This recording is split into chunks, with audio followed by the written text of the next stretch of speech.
What's going on, everyone, and welcome back to Double M Live, episode 91. Woo! 91. 91 episodes. Yes, sir. So many episodes, so many more to come. It's a great feeling, man. It's a great feeling. 91 episodes. It's hard to fathom that, you know, that's a lot. That's a lot of episodes.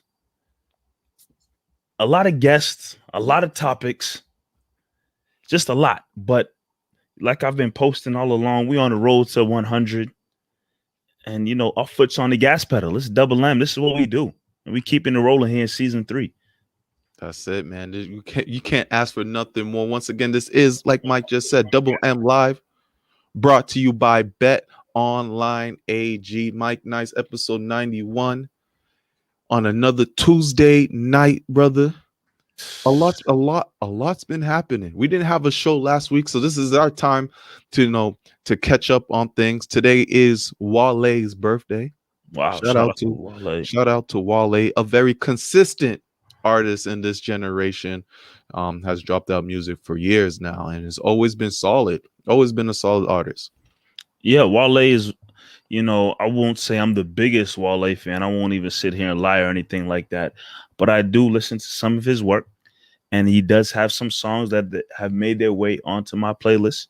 And, Wale is a solid artist for sure.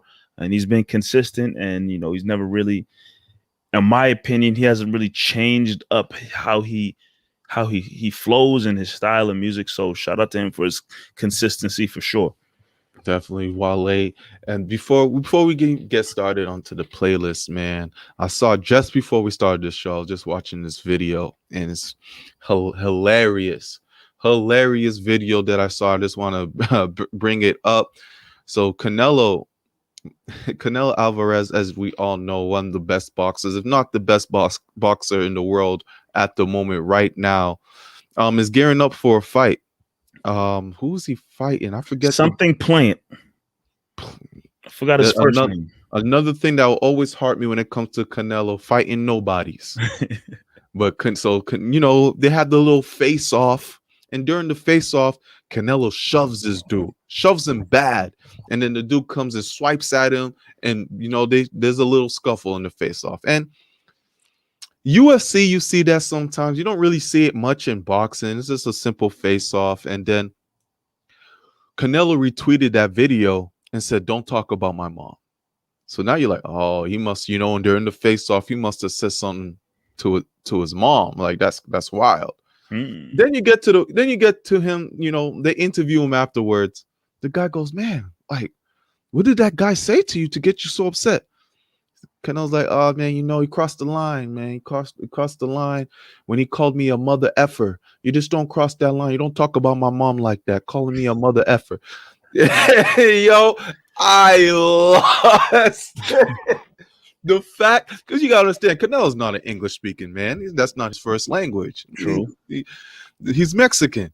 The fact that Canelo believes that when someone calls you a mother effer, that is talking about your mom, is one of the purest, funniest things I've ever seen, and it makes the video that much more funnier.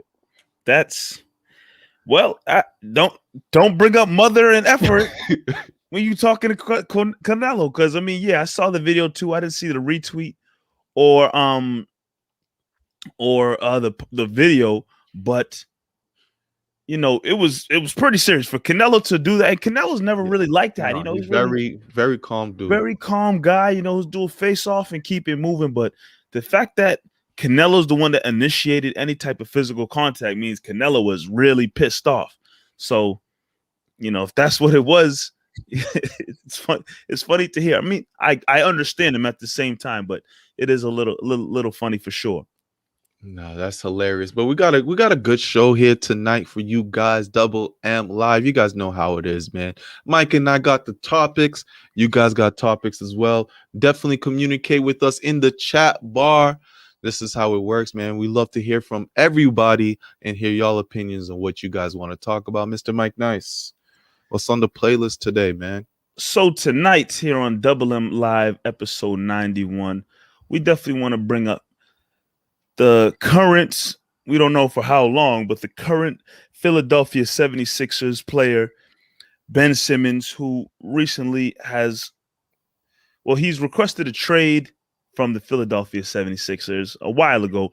And now, today, within the last couple of days, is reported that he is going to refuse to report to training camp and ever play for the 76ers again. And I got a lot to say about the situation, a lot to say about Ben Simmons. And we're going to dive into that whole situation with Ben Simmons and the 76ers. But that's definitely something on the playlist that's coming up that I have a big opinion about. And I definitely want to hear everybody else's opinion for sure. Also on the playlist, what's going on, Jimmy? How you doing, bro? I see you in the chat. Also on the playlist, Tom Brady. I know it's only 2 weeks into the season, and there's a lot of season left to go. But 2 weeks in, an age 44 Tom Brady is having a hell of a start. And he could quite possibly have the greatest individual season he's ever had in his career. It's quite possible. And it's very early on in the season, I know. But we're going to talk about that a little bit for sure. And also on the playlist, article that just came out, Marv, you sent my way before we went on live. Jaylen Brown talking about how the NBA has moved in a direction where they've man, you're a quick reader. NBA has moved in a direction where they've hired more African American coaches.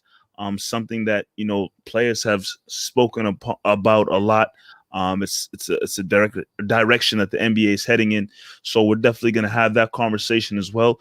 Like Marv said, all these conversations plus more, they don't happen without all of you tuned in. So if you see that chat wherever you're watching on Twitter, on Facebook, on YouTube, wherever you are, wherever you're tuned in, 2 things I need you to do: stay active in that chat and have that conversation with us. Actually, more than 2 things. Stay active in that chat, hit that like and subscribe button, and also hit that share button and tell a friend that Double M Live is now, and we want you to join the conversation with us.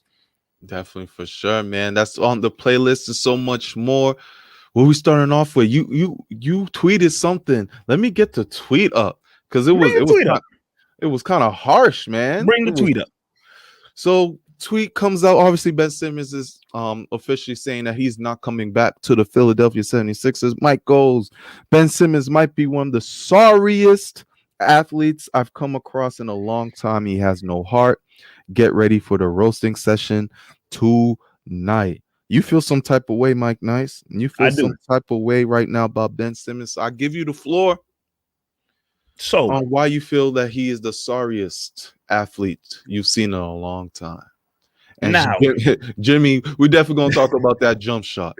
Now, Ben Simmons. And I want people to understand this, that tweet that Marv just said, when I called Ben Simmons a sorry player. Here's what I want people to understand. Ben Simmons, when I say sorry, he doesn't necessarily suck at basketball. Ben Simmons is pretty good. He's multiple-time All-Star. He's might have made an All-NBA team, possibly. I'm not sure. He's all defense. He's definitely made All-Defensive team. He's definitely within the last couple of seasons has showed why he's one of the better defensive players in the league. But when I call him a sorry player, it's not because he sucks. Now, obviously, last season in the playoffs, he demonstrated that he's definitely it was put on a very bright, grand stage that he lacks in certain areas with his game. I see Jimmy in the chat right now talking about he doesn't have a jump shot. Very true. But regardless of him not having a jump shot and him need to work on different parts of his game and whatnot, the fallout of that series with the Atlanta Hawks. Now, obviously, Philadelphia, the team, the coaches, the organization, the city, they're all pissed at Ben Simmons. You're a star player, one of the highest paid players on your team. You're probably second best player on your team. You're supposed to be one of your leaders.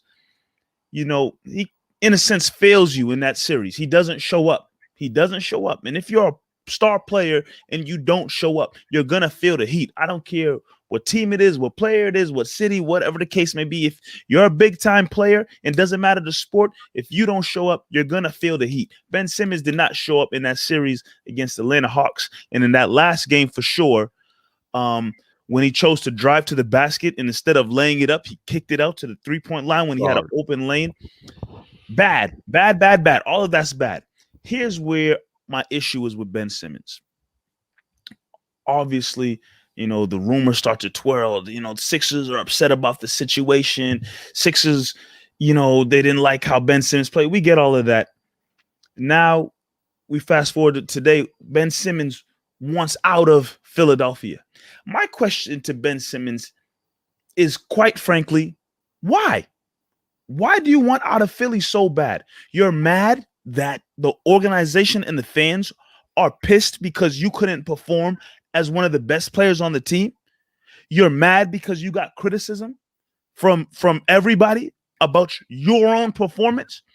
Your solution to the problem, Ben Simmons, is to run away and quit on Philadelphia. And you want to trade. You want to get out so bad. Let's be honest. Two things we could be honest about.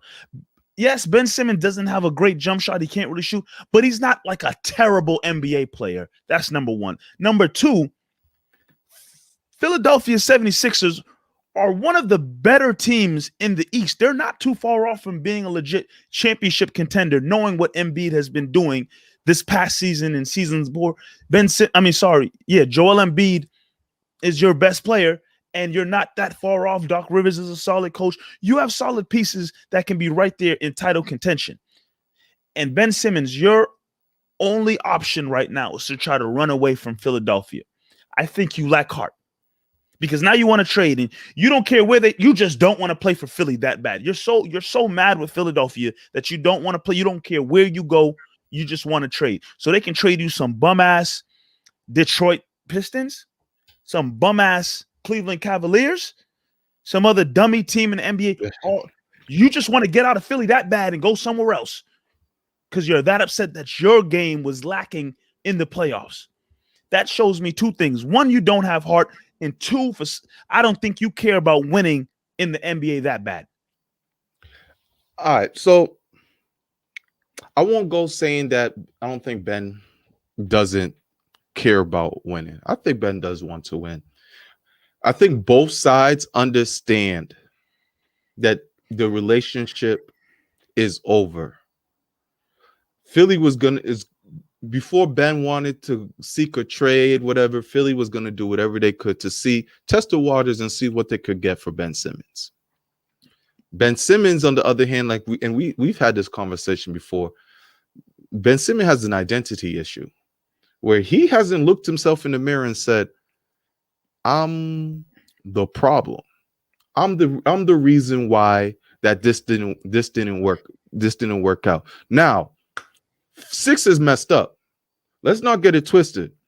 When that whole thing ended, you have Ben Simmons in a 4 or 5 year contract. Doc Rivers should have never came out and belittled Ben Simmons after that playoff series. He should have never did it because now Ben Simmons has put the Sixers in a tough position. Ben Simmons doesn't play, right? And this is not this. I don't want people, and I say it on Twitter and on TV, don't compare this to the James Harden situation. James Harden, 2 years left on his contract, his team was rebuilding. So when you're on a rebuilding team and you're trading a superstar, you want young assets. When you are on a championship team, you don't really, when you're on a championship team, it's rare that you're trading one of your star players. But if you do trade one of your star players on a championship team, you want equal value back. And that makes things very, very difficult for the 76ers now. Because now, if it's not Damian Lillard or if it's not Bradley Beal, you're not going to get any type of equal value back for Ben Simmons. It's impossible. You're not going to get it at all. And you're not looking for young assets. You just said it. The 76ers were the number one seed this year. Mm-hmm. The number one seed. Do not compare this to what Houston did with, or what James Harden did to Houston, or how Houston got rid of James. It's not the same at all. This is honestly unprecedented. We really never seen a situation like this where a star player on a great team just says, I'm not showing up. I'm not showing up. You're going to have to take my paychecks away. Whatnot. So now you're trying to speed up the process. Ben Simmons trying to speed up the process to get traded. And the other side, Sixers, now the Sixers are screwed. Like, damn, who the hell are we going to get rid of this guy for?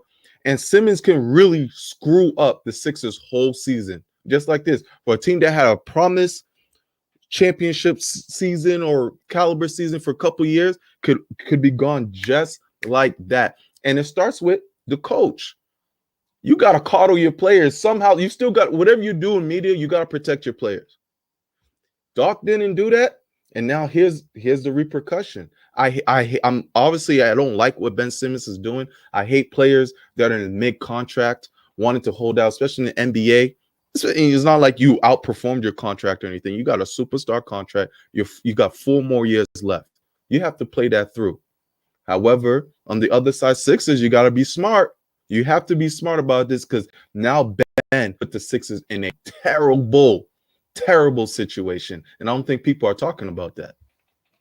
Yeah, I mean, you're not wrong about that. And the Sixers knowing that, you know, they're willing to salvage the situation.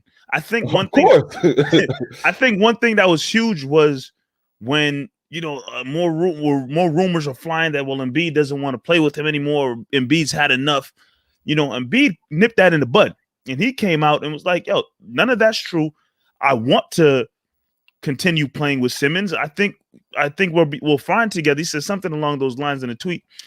And I think part of that, how true that is, we won't really know. But I think something that we all do know, whether you're Embiid or the Sixers organization or fans, like you said, Marv, this is a team that was the number 1 seed. They were the number 1 seed with the team they constructed. So as bad as Ben Simmons played in that series, are you quick to just, and Ben Simmons sucked, we got to move on, we got to figure something out? I think they all kind of understand, like, yo, yeah, Ben Simmons, you sucked. If you just get your ish together, you know, we continue to put solid pieces around Embiid and Simmons, we're right back to where we are. Possible number 1 seed, possibly one of the best, if not the best team in the East. I think they all know that.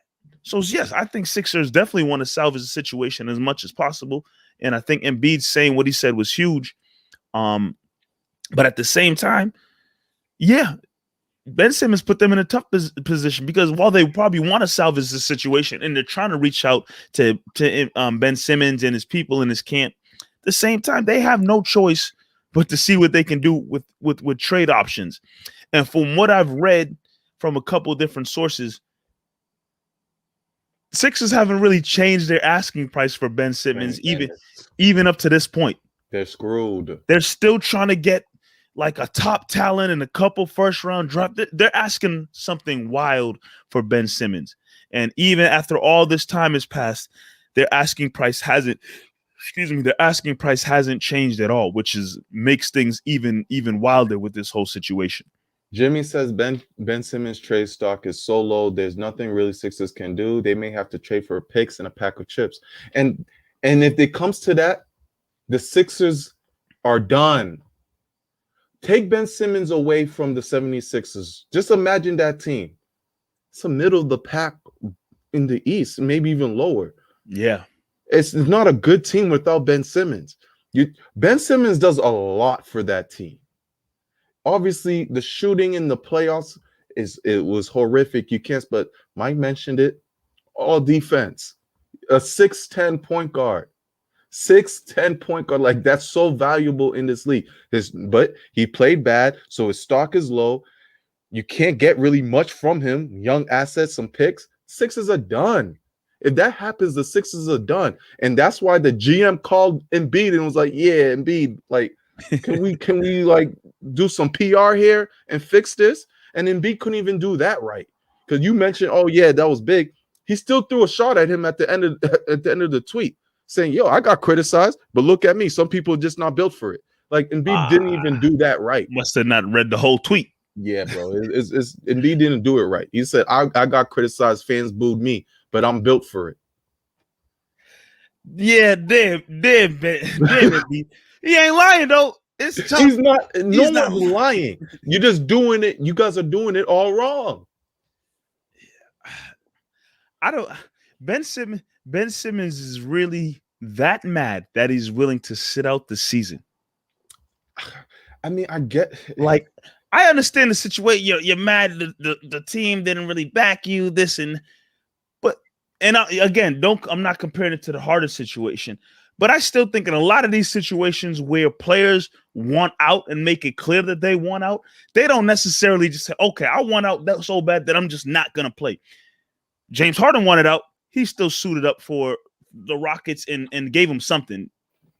Anthony Davis wanted out of New Orleans. He still suited up and showed what he can do in a sense. But those two teams were rebuilding teams or bad teams. I'm just talking about the individual player. As bad as the individual player wanted out of that situation, they still suited up. Yeah, the team sucked. Pelicans weren't good with Anthony Davis, and Rockets weren't good with James Harden. And as bad as those players wanted out, they still suited up. Anthony Davis, did he really suit up though? He was in and out of the lineup. Anthony Davis stopped playing. Rich Paul and them shut Anthony Davis down. If you remember correctly, they stopped playing Anthony Davis. Yeah, but that was like mid-season, later on in the season. But that's when we found out he wanted to get traded. We didn't know he wanted to get traded in the beginning of the season. Mid-season, when they started to be asked, they shut Anthony Davis down.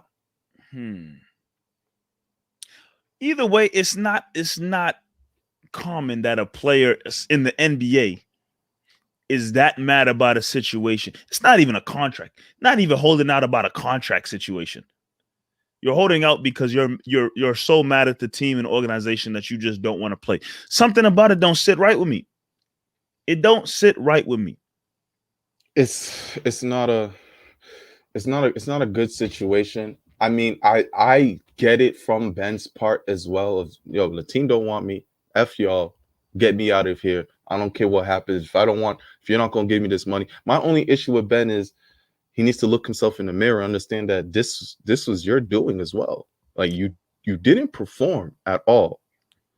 That's the basis of all of this. This whole situation, the root of it is Ben Simmons not performing in the playoffs. That's what it boils down to. And despite whatever's going on, like you just said, it needs to start with Ben Simmons looking himself in the mirror and saying, yeah, I suck in this area and I really hurt my team because of the areas where I'm lacking. And I'm sick and tired of Ben Simmons posting all these videos on social media of him balling at the gym and at the YMCA and wherever. Every damn year. Pulling up for threes and taking jumpers. Where the hell is that when it matters the most? This is why I got a lot of issue with Ben Simmons. I think Charles Barkley and Shaq came out and was roasting him too in some podcasts. Like you posting these videos and stuff. It's embarrassing. But in the games, you don't take any of these shots. Where it matters the most, you're not playing like this. How you playing this pickup at the YMCA? But when the games matter, you're getting paid to play these games. You're not playing like this at all. What is going on? Who are you fooling? What kind of trickery are you doing here, Ben Simmons? And you got Jimmy said James Harden gained like 40 pounds on his way out. The difference between the Ben Simmons thing and James Harden and Anthony Davis, two differences. James Harden, Anthony Davis, MVP caliber players. Everyone's gonna go running for them, regardless of what situation it is. Teams are going to find out what's the word with Anthony Davis and James Harden. Teams are willing to give up half their roster for Anthony Davis and James Harden. That's one. Two, Anthony Davis expiring contract. James Harden 1 more year on his contract. Ben Simmons 4 more years on his contract. There's a big difference. Like, we've never seen this before. We've never seen this in the NBA. You can't go back and point to a situation where we've seen this. It hasn't been done. I'm very curious to see how long this goes on for, because again, that's a big contract. And it's a big contract, but like you said, Ben Simmons is good, but he's not that good enough where teams like, whatever, Sixers, we'll give you whatever you want. Just swing Ben Simmons this way. Teams are gonna call. They're gonna be like, so what's up? I got these nice little players here. But it's not what Sixers are looking for. No. Sixers are trying to contend. Yeah, they were right there. They're not trying to lose that opportunity of being that close. So, I mean, what do you hold out and hope that you can fix the situation? Do you hold out and hope that you can fix the situation with Ben Simmons, or do you trade him, like Jimmy said, for some picks and a bag of chips? You try everything you can to get Ben Simmons, but from that report that Woj dropped, Stu said he's never playing in the Sixers uniform again. So we're looking at Ben Simmons possibly not playing basketball for a majority of this upcoming season. Yeah, that's crazy. Yeah, that's where my lack of heart.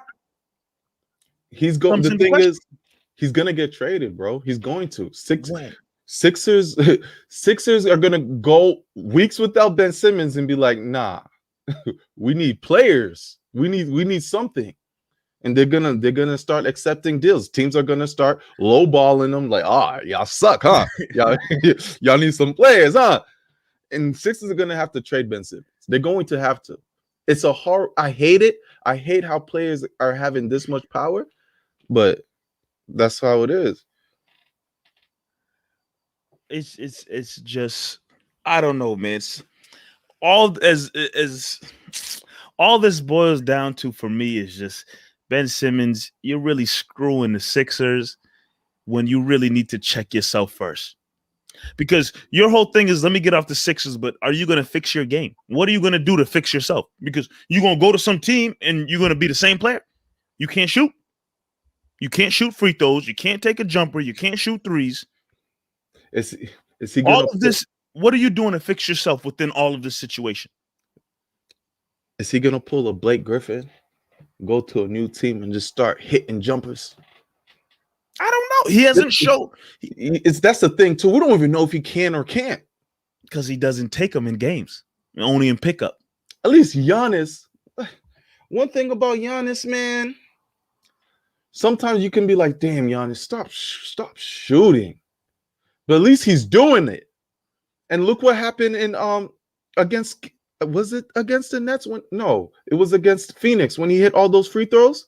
Was 16 for 17 in the free throw line. Yeah. It's like, that's hard. That's like, yo, I'm going to do it. Is Giannis a 90% free throw shooter for here on out in his career? No, but he's not scared. Ben Simmons was petrified, peed his pants against Ice Trey the game. Man doesn't have heart. No heart. That's all I'm gonna keep saying within this situation. He has no heart, and the criticism has gotten to him so much that he's quitting on the 76ers. Derek says, someone I know from LSU says Simmons always been a dummy. Listen, the reports of Simmons and LSU have never been good. They've never been. Like, first of all, he didn't perform well at LSU. We just knew his talent was that good off of his high school tape. He went to LSU. The team wasn't good. He just didn't care at all. He was lazy and never went to class.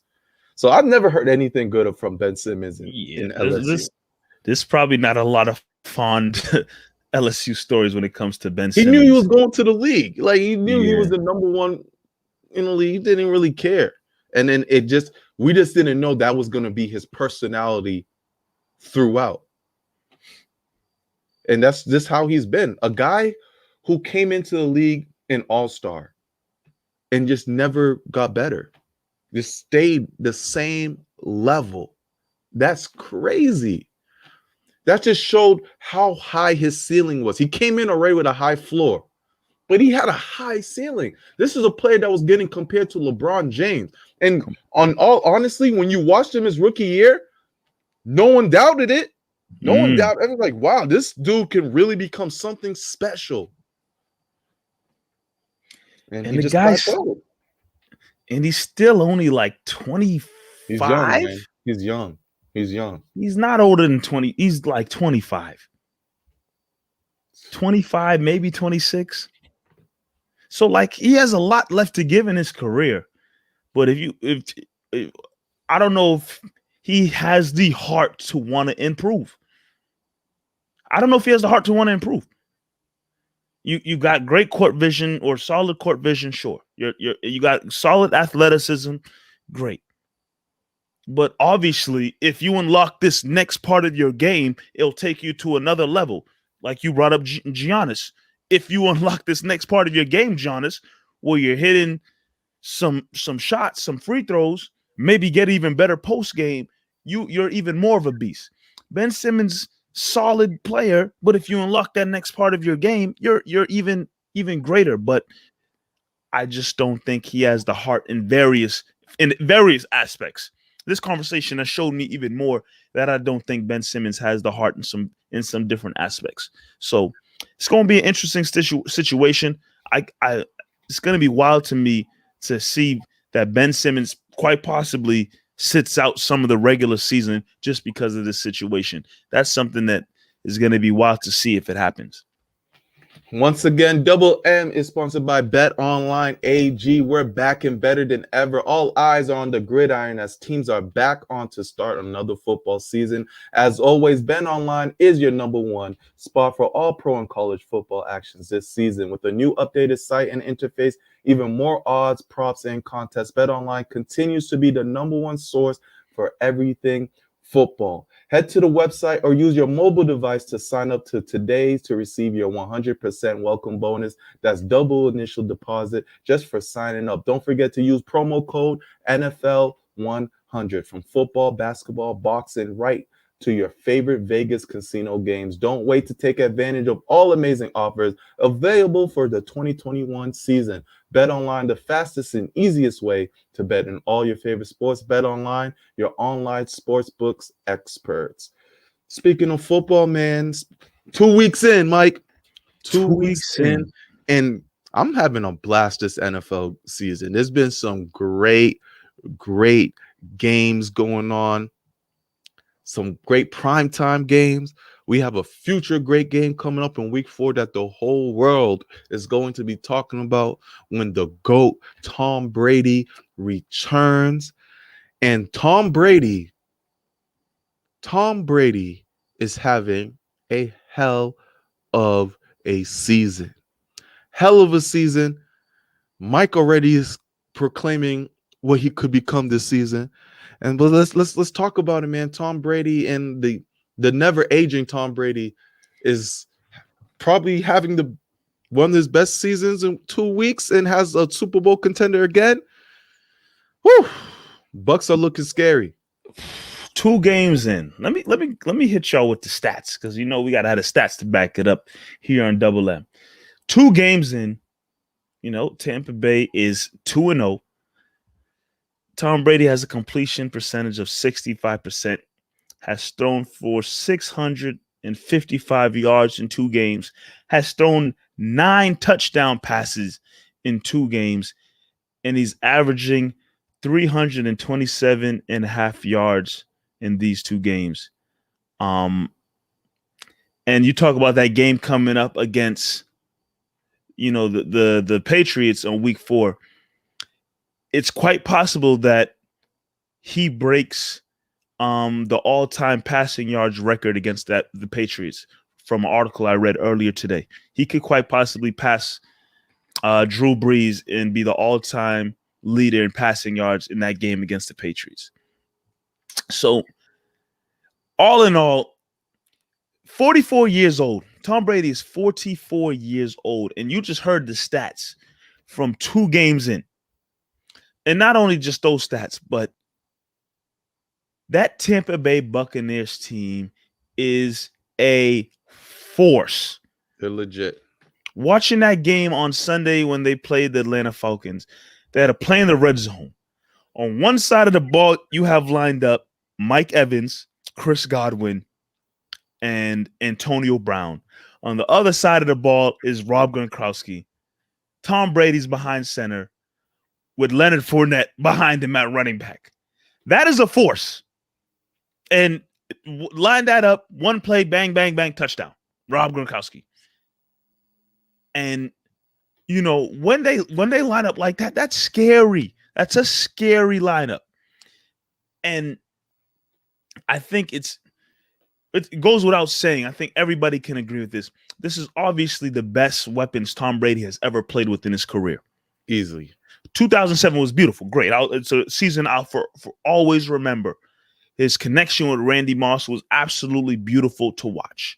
And then you have seasons sprinkled in there with, great season with Edelman and Rob Gronkowski. But this is the best group of weapons Tom Brady has ever played with. And on top of that, still at 44 years old, he's throwing the football better than he ever has. That's the crazy part about all of this. The ball looks good, man. It looks amazing coming out of his hands. The ball looks good. So I'm here watching, and everybody's watching the games. You can see Tom Brady still looks good. The ball is coming out of his hand beautifully. He has amazing weapons around him. That's really all. And, some people still be like, oh, man, I wish he's still in New England. Well, hey, all Tom Brady wanted was weapons in New England. He probably still would have been a Patriot. Wanted some respect and some love, too. Yeah, that's great. But if they just said, look, if Belichick in his old, grizzled type of way was still Belichick, but gave him a bunch of weapons, Tom Brady would still be in New England. But with all that being said, I know 2007, he broke a lot of stats. He had 50 touchdowns. He almost threw for 5,000 yards in 2007. He almost had a 70% completion percentage in 2007. Tom Brady could quite possibly, at age 44, have the greatest individual season of his career. I mean, he's trending that way. I never like to get into any of these things 2 weeks into a season. Only 2 weeks. It's only 2 weeks. Because it just never pans out that way, ever. This is the NFL.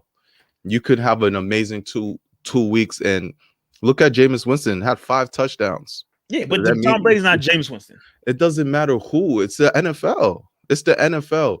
Last year, Russell Wilson was everyone's early MVP favorite. That fizzled out after like week 6, week 7. Like these things, it's all about a whole year thing. So I never will do an early MVP candidate when it comes to the NFL, because I've seen it too many times how course of a season, a lot of things have changed. But we'll talk about how Brady has looked, how the age of 44 looking like this, being able to still throw the ball. You just ask yourself, damn, like he said 45 6-7 years ago, but the man's really looks good that he can play till maybe 46, 47. And that's stupid to even come out my mouth to say that we're talking about football. And I'm saying a man can play for another 2 years because he looks that good. He's protected. He doesn't get hit much. And he has a great team around him. I think a crazy stat that I saw, was it today? Yeah, crazy stat that I saw today was Brady's going to throw more touchdowns in his 40s than he did in his 20s. Oh, yeah. Hell this yeah. season. Hell yeah. He's going to break that this season. Hell yeah. Throw more touchdowns in his 40s than in his 20s. That is ridiculous. He's the only person that could say that in any type of career. Let me look at these stats again. Because he played. He threw, okay, I got it right here. Brady threw for 147 touchdowns in his 20s. In his 20s, from age 23 to age 29. So that's years 2000 to years 2006. Mm-hmm. In his 40s right now, he has thrown 134. So he needs 14 more touchdowns to break how many touchdowns he threw in his 20. That's crazy. That's nuts, bro. That's crazy. I mean, obviously, NFL has changed in 20 years. Like, most quarterbacks weren't throwing for 4 touchdowns, 5 touchdowns a game like they are now. But that is still ridiculous that Tom Brady, at the age in his 40s is throwing more touchdowns than he did in his 20s. That's just a mind-blowing stat that we've never heard before because it was never even possible. Derek's saying 2007 weapons were greater than 2000. No, I don't agree. Dirk, I Dirk, don't agree. Dirk, we gotta have an honest conversation here, Dirk. We have to have an honest Is conversation. Randy Moss the best player out of all those players from both sides? Yes. Easily. But Dirk, let's be honest here. This is not true. 07 was great. They had a hell of a year. And, similar to what Marv was saying, still early in the season, they have a lot of football left to play, and they got to still stay healthy. One thing about that 07 team, for the most part, they were healthy all the way through. Tampa Bay Buccaneers in 2021 have to stay healthy all the way through. But if we're just going off a paper test, and I don't even think it's close, to be honest. It's not close. Come on. I don't even think it's an argument. It's not close. I'm looking at that and it's not. It's not close.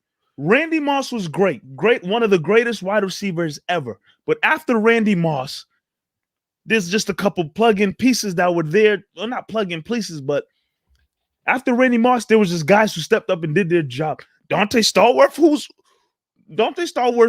before he even came to the Patriots, wasn't considered one of the greatest wide receivers in the game. Bro, you honestly, you're lasting too long on this argument.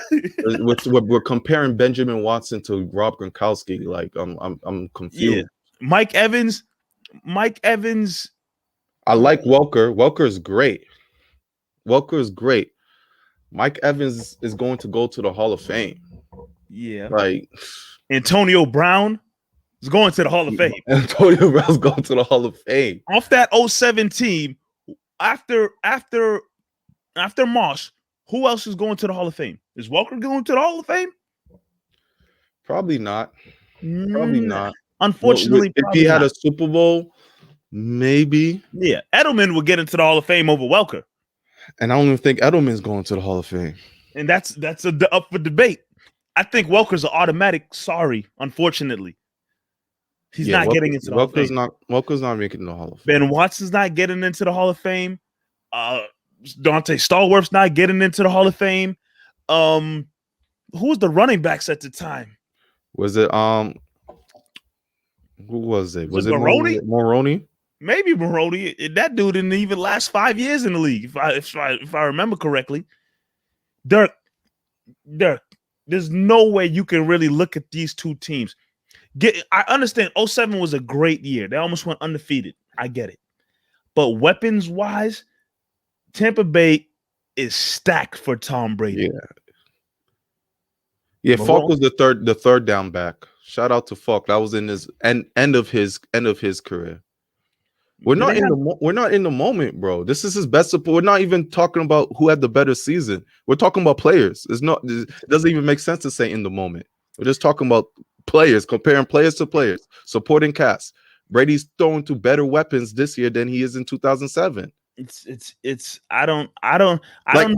I don't know why we're still talking about it. It's not even a conversation. Because it's just crazy that Dirk said that. Dirk, I don't even know if anybody who's watching this right now agrees with you.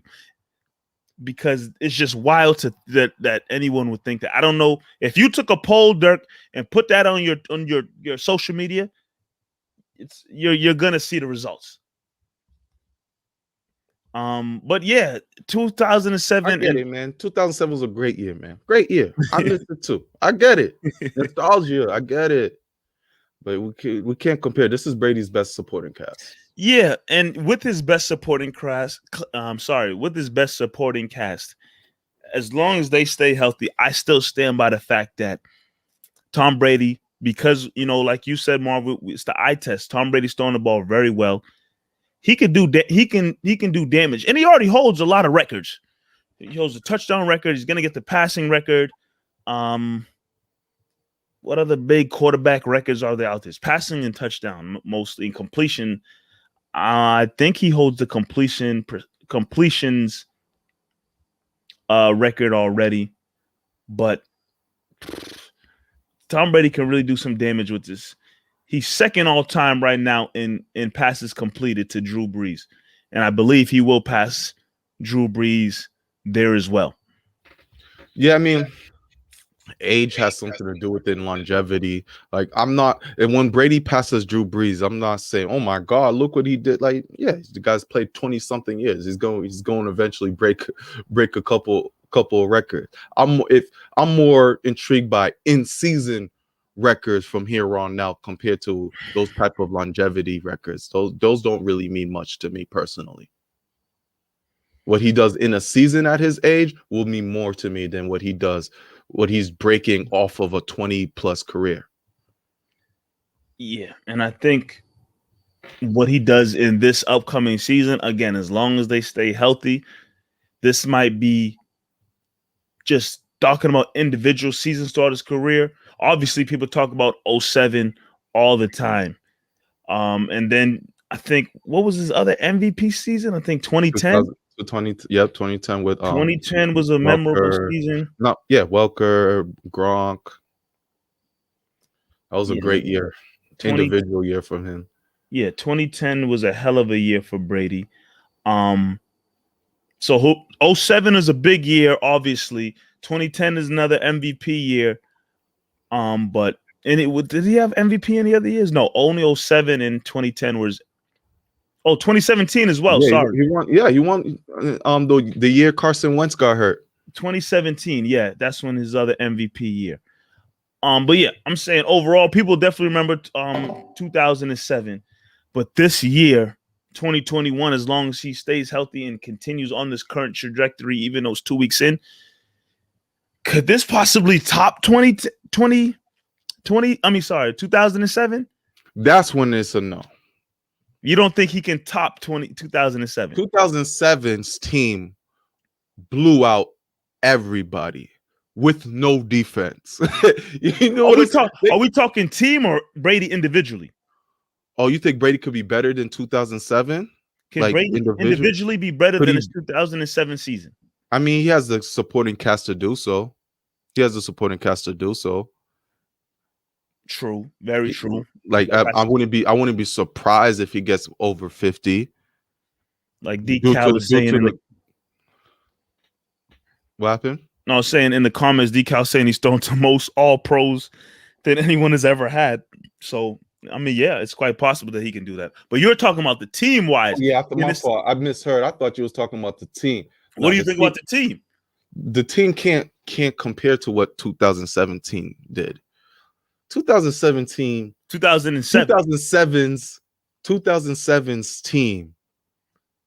was art. Picasso.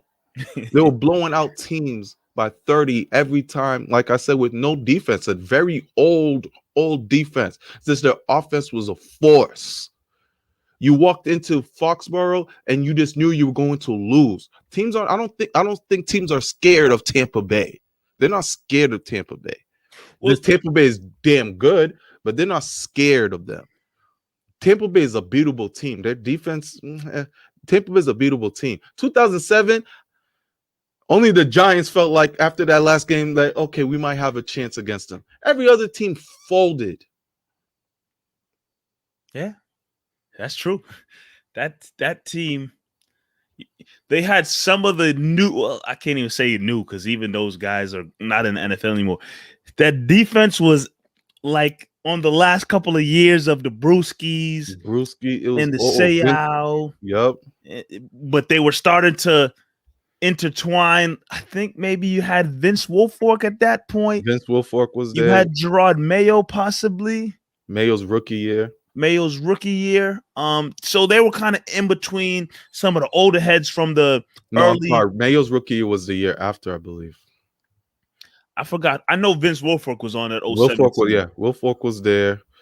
You had Asante Samuel. So yeah, they were moving away from the Brewskis and the Ty Laws and those guys and kind of shifting over to, the Asante Samuels and Vince Wilfork. Ronnie Harrison. Yeah, he was on the way out. So the defense still had a lot of solid guys on defense. Like, I mean, your best players were what? Seymour for sure. Wilfork was solid in the middle.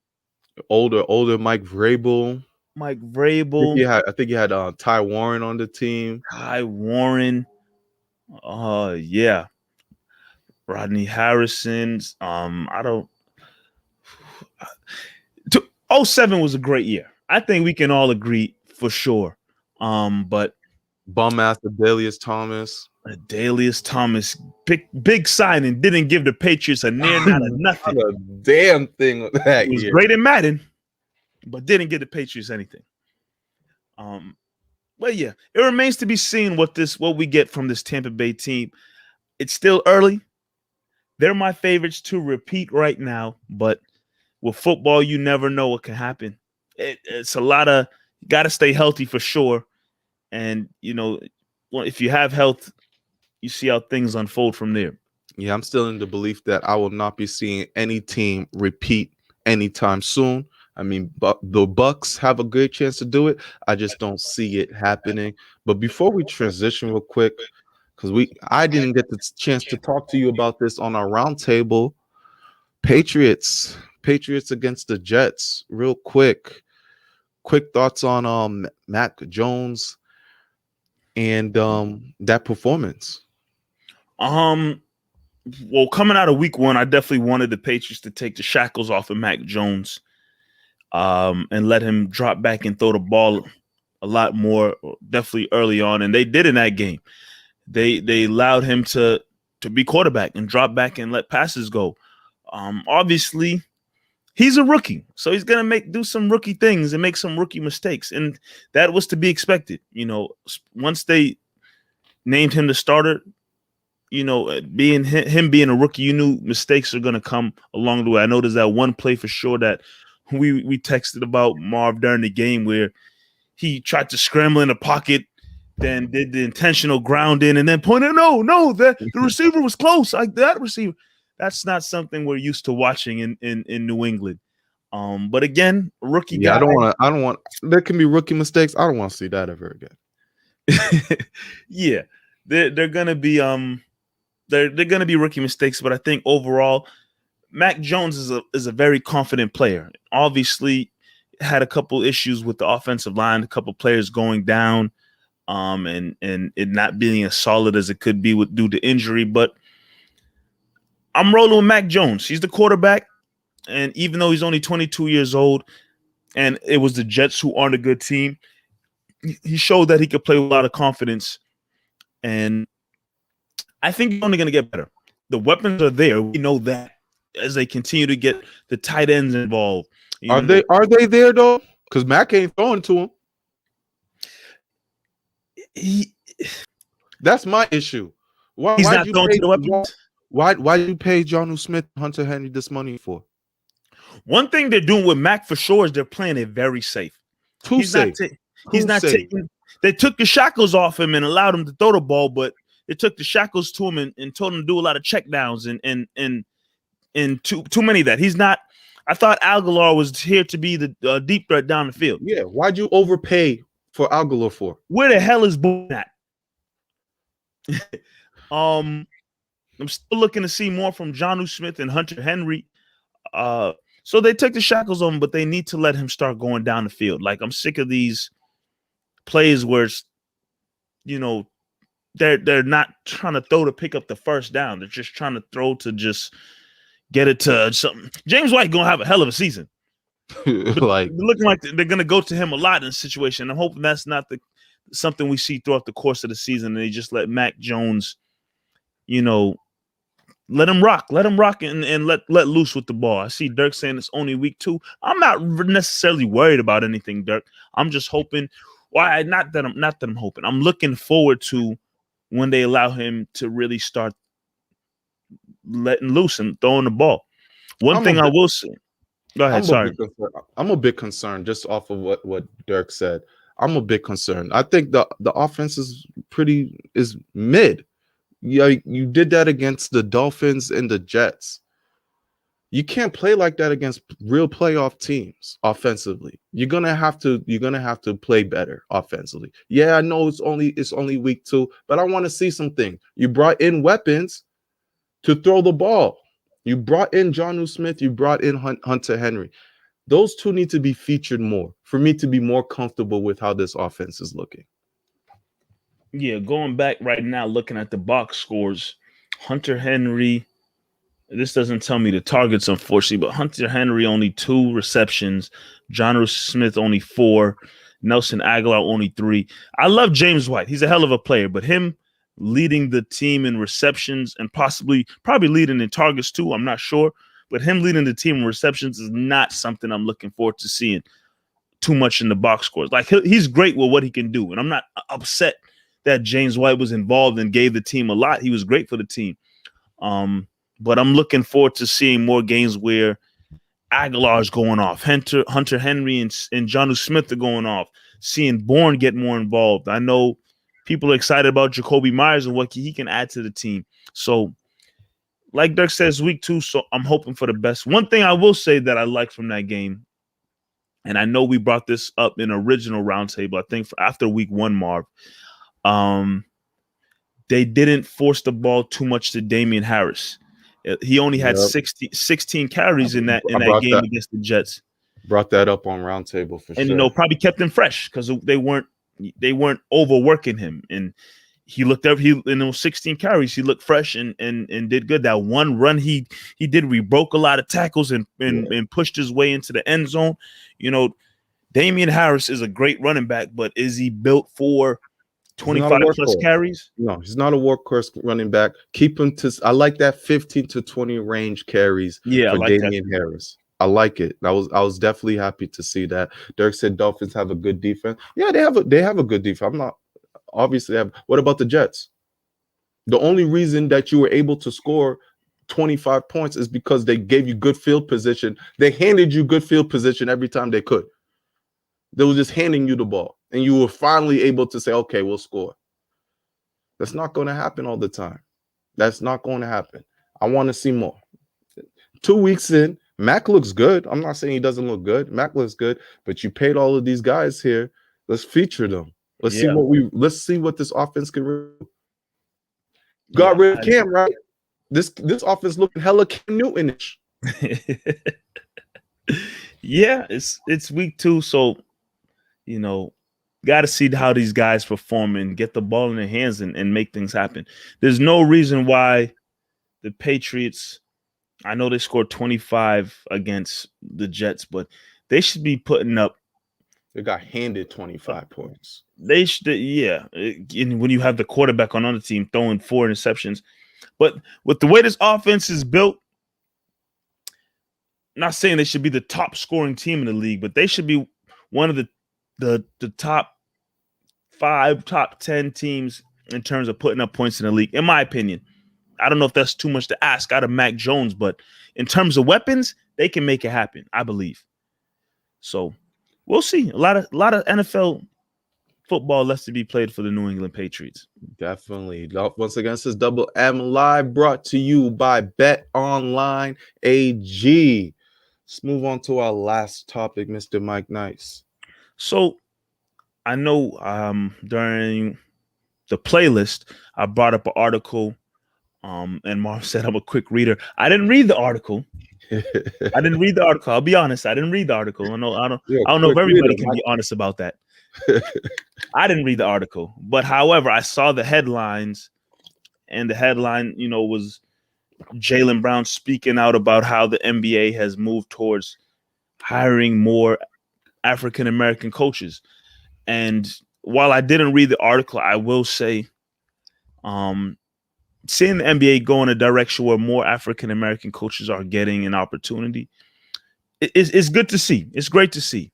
And I mean, obviously, I don't want to make it a big, black and white. It needs to be black coach. Like, I'm not trying to make it a big thing like that. But I will say this. You have a league that's made up of a lot of black players. And it doesn't really matter the profession or what job you have, whatever it is. If you working somewhere and you have a boss or something, a supervisor or whatnot, that look like you, someone that you can relate to in a sense, it changes the dynamic a little bit. And you got to think of some of these players some of these teams that are built up of majority black players. When they have a black coach that's there, that's maybe from the same background as them, maybe from the same neighborhood, same upbringing or something like that. It's a different kind of conversation that's being had when you show up to practice. It's a different kind of conversation when it's on a team plane or team bus. Like, it's just different. Is that a knock on if a team decides to hire a white coach or anything? No, I'm not knocking that at all. But I will say it's different when you sometimes have somebody who looks like you in that position. So I don't know. I know you could speak on the article, Marv. I think you had the opportunity to read it. So I know you I know you could speak on it more but that's just what I took off from the headlines when I looked at it. Yeah, I mean, it's important. We always talk about how representation matters, and it's huge in sports like NFL and sports like the NBA. Just to shift course a little bit when we're talking about black coaches and black athletes, my issue always has been, where's the second chance? Where's the second chance? One, we know that black coaches have a short leash, and then once that leash once they get that, they're out of here. They're out the league. We don't see them again. They become offensive coordinators or assistant NBA coaches, and they don't get that opportunity unless they have a big reputation as a Doc Rivers per se. It's just we don't see that often. I remember in 2012, 2013, the NBA had, I believe, 14 year 2012, 2013, the NBA had 14 black NBA coaches. That went back down to like three to four in 3 years. And now this year we're seeing another rise, right? Of what, 7 or 8 black coaches got hired this summer, which is amazing to see. But how long is that going to last? And if it doesn't last, when will they get their second opportunity? That's the issue when it comes to having black coaches. They get a short leash, and do they ever get a chance to redeem themselves? Who's the former Jets coach, now the defensive coordinator for the Bucks? I'm Todd blanking on Bowles. Todd Bowles made a name for himself, got the head coaching job, got fired when he was with the Jets. Everyone gets fired when they work for that organization. Made a huge name for himself this past year being the defensive coordinator for the Bucks. If anything, people are saying he's the reason why they beat the Kansas City Chiefs. Any other coach who set up a defense like that was getting a job in a second. In a second. Todd Bowles, I believe he's gonna get a head coaching job eventually, maybe even next year. But it doesn't come as fast for black coaches.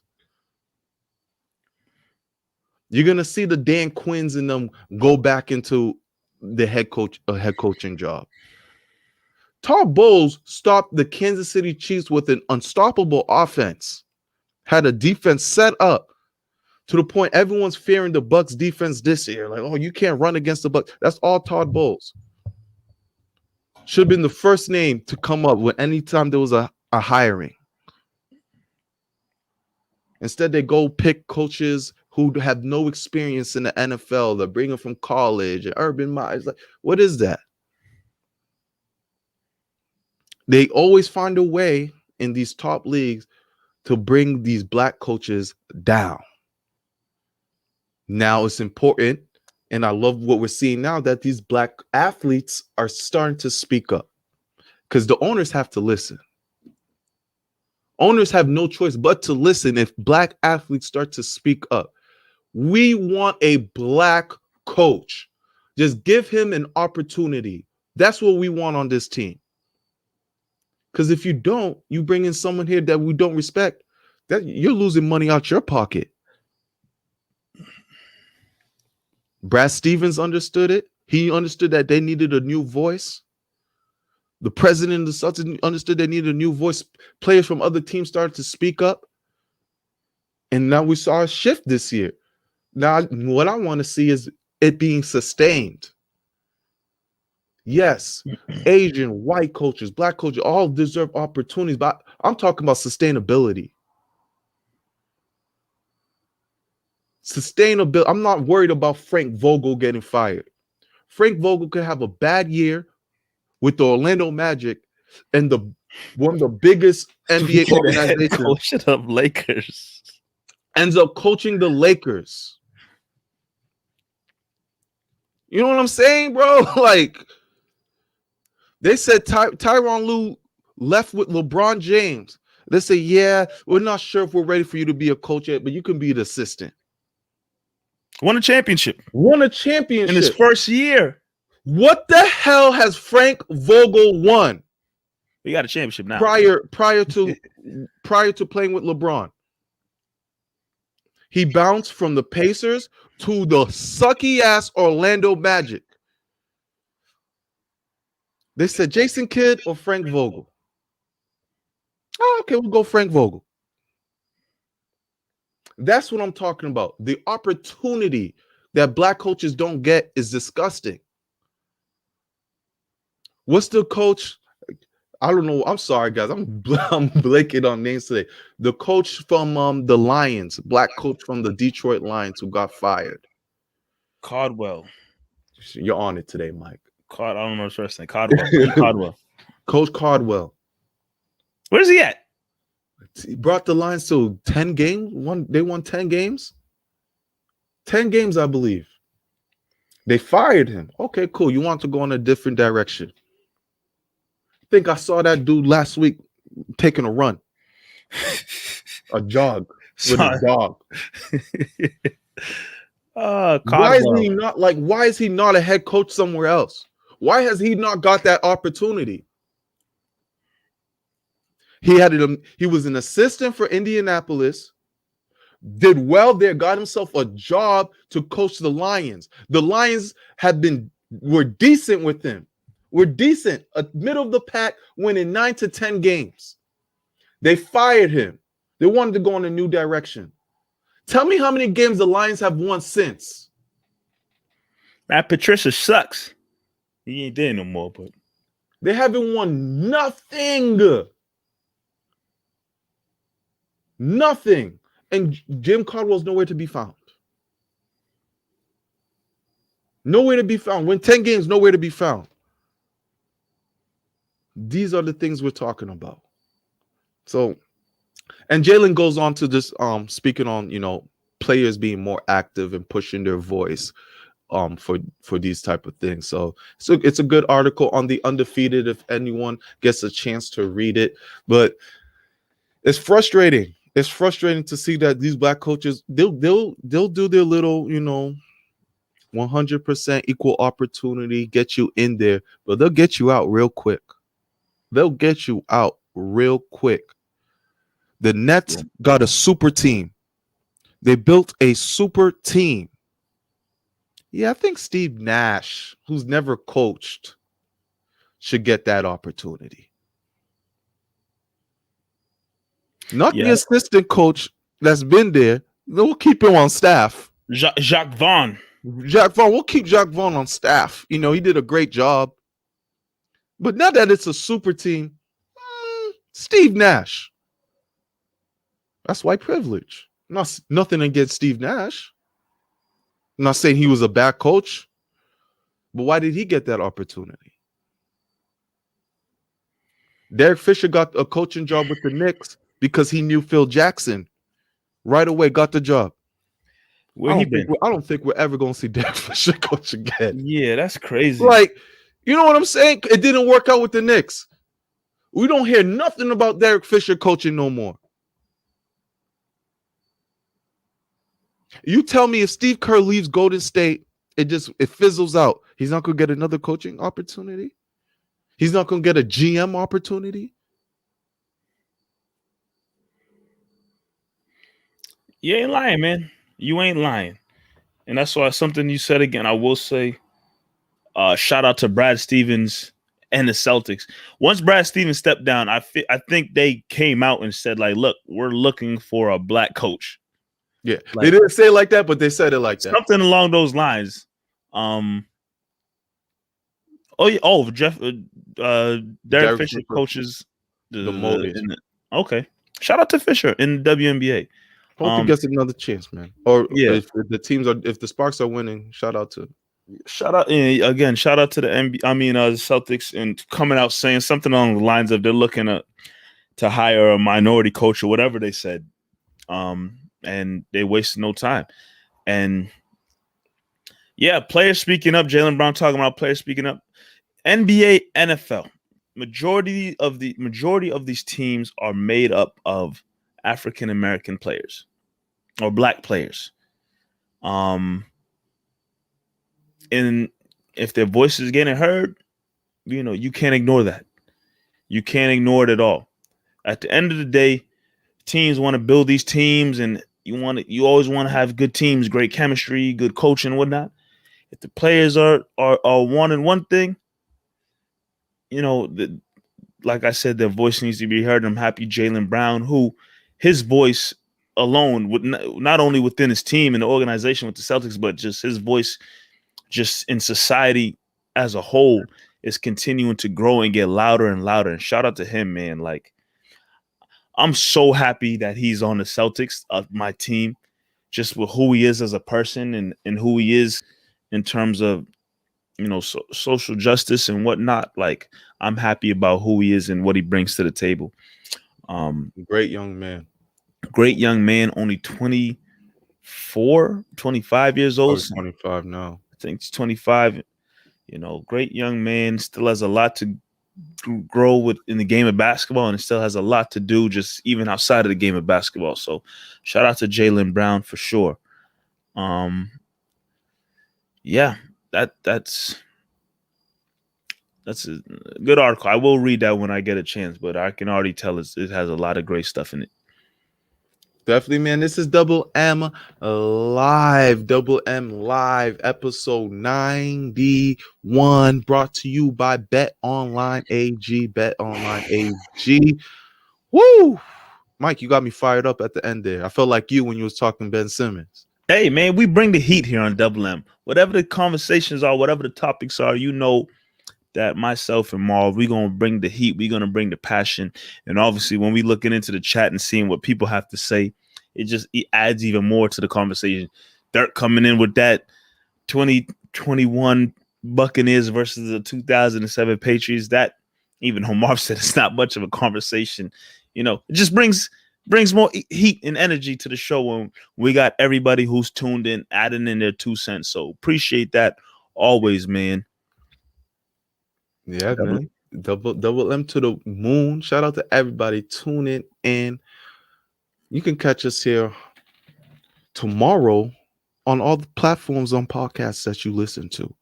Spotify, Apple, Google, Stitcher, all of that. YouTube, we are there. And I hope you guys enjoyed this show. We'll be back next week. 100. The road to 100. To 100. And hey, be on the lookout. We might have something special in store. Road to 100, and things are gonna get bigger. That's it. We out. Double M.